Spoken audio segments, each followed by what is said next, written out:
сарчашмаи бунёди ин биноҳо қомат афрохтани рамзҳои давлатӣ дар маркази пойтахт, ҷилва намудани гулҳои хушбӯй ва дар миёни ин ҳама зебогиҳо ки фазои сулҳу суботро мемонад, ба ҳам омадани ин бонувони зебои фаъоли клуби ҳамдилон оптима аз ба даст овардани истиқлоли меҳан дарак медиҳад.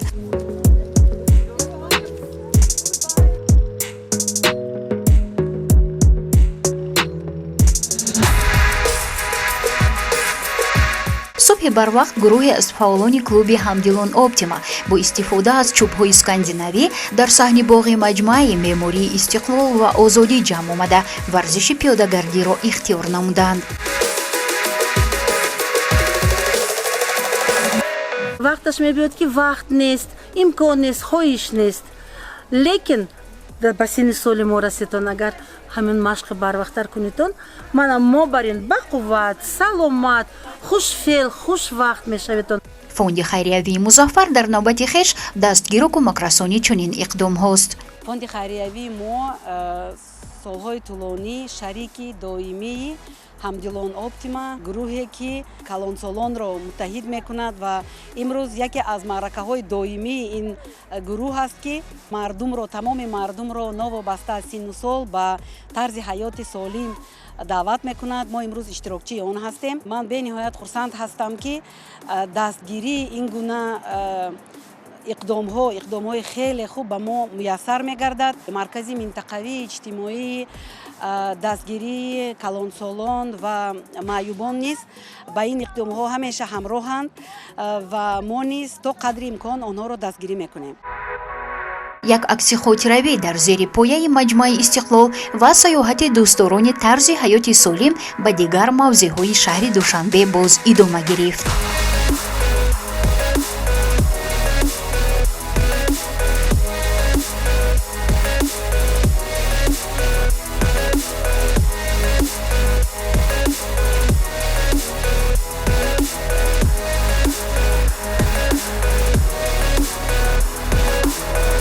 зулайхо эгамова ҳамроҳ бо дигар бонувон ба хотири солимии ҷомеа ва барқарор намудани саломатӣ шуруъ аз назди дарвозаи маҷмӯаи истиқлол то боғи ирам ба паҳн намудани варақаҳое ки дар онҳо 10 сабаби фоидаи роҳгардии скандинавӣ навишта шудааст машғул шуданд.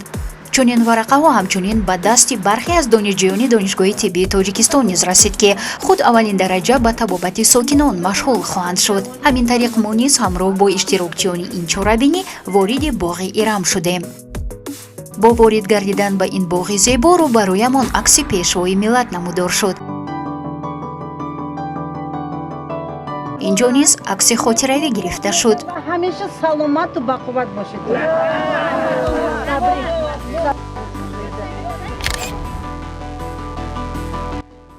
Уважаемый наш дорогой, уважаемый президент, благодаря вас у нас группа вот таких очаровательных женщин.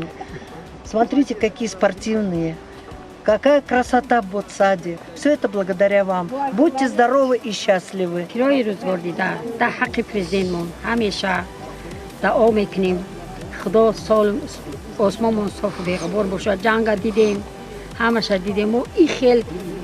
این خیلی چیزای مثال زیبا اقباغا ما آزاد پیرانسالان خوشبخت در حقش همیشه دعا میکنیم با صدق دل خدا دستی کم نبینه عمری دراز ببینه در طور سری ما همیشه باشه پرزیدنت ما. якчанд факт дар бораи роҳгардии скандинавӣ. ин навъи варзиш шахсро аз фарбеҳӣ нигоҳ медорад. ҳамчунин ба ростшавии сутунмоҳра, беҳтар намудани кори дил, паст намудани хатари шикастани устухонҳо ва дар маҷмӯъ боз ба дигар узвҳои инсон мусоидати хуб менамояд. чӯбҳои скандинавӣ кардӣ имрӯз чӣ қадар раҳа гузаштем ки боз як бор мо такрор кунем ки моҳон зинда дилем, мо ҳоли қувват дорем, ба синну сола мо нигоҳ накарда мо ҳаёта дӯст медорем, чунки дар ин давлати обод зиндагонӣ карда истодем ва ҳамин хел умра мо ба хушии хурсандӣ мегузаронем. новобаста аз синну сол мехоҳем бо намунаи худ нишон диҳем ки бо саломатии худ аз ҷавонӣ бояд машғул шуд. Хочу пожелать всем пожилым людям нашей любимой страны, чтобы они занимались своим здоровьем, чтобы они всегда были здоровы, чтобы вели здоровый образ жизни, как в питании, так и в различных видах спорта. одамои дар кӯча дидаган мегӯянд ки ин апаи калонсол бошадам чӣ хел хушрӯ. Ин бояд ки қонун шавад. Занакои калонсол худатона пир накунедтон, илтимос.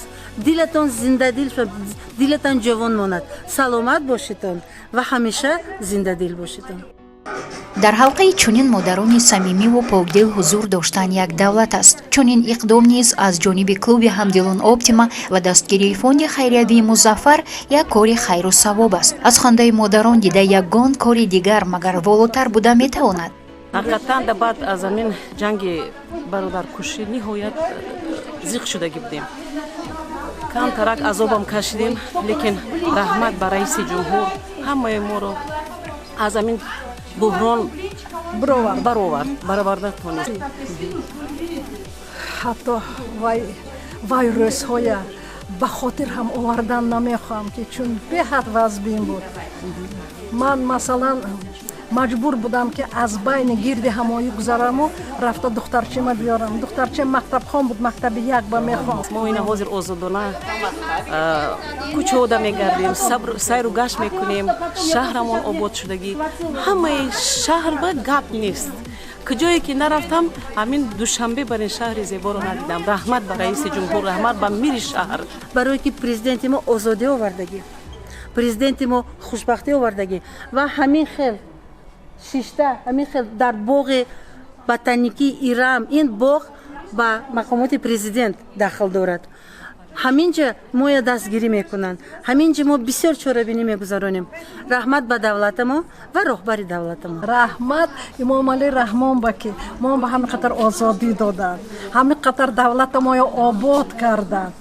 шукр ки ман дар ин давлати обод умр ба сар бурда истодем. 100 бор шукр ки мо ҳамин хел сарпаноҳ дорем, сарпаноҳи бузург дорем. шукр ба роҳбари моҳон. Анди сину Соломон калон аст, лекин дили мо ҳанӯз ҷавон аст. Назари мо ба ҳаёт зебо аст, бо чашмони мери ҳамдилон. иқдоми мазкур сабаб гардидасту имрӯз ҳам ба дидори якдигар расиданду ҳам хандиданду ҳам рақсиданд.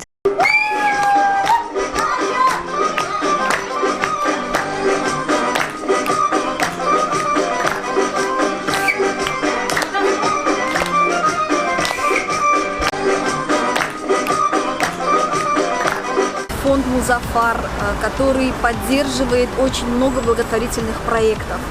И один из их проектов – это клуб «Ҳамдилон Оптима».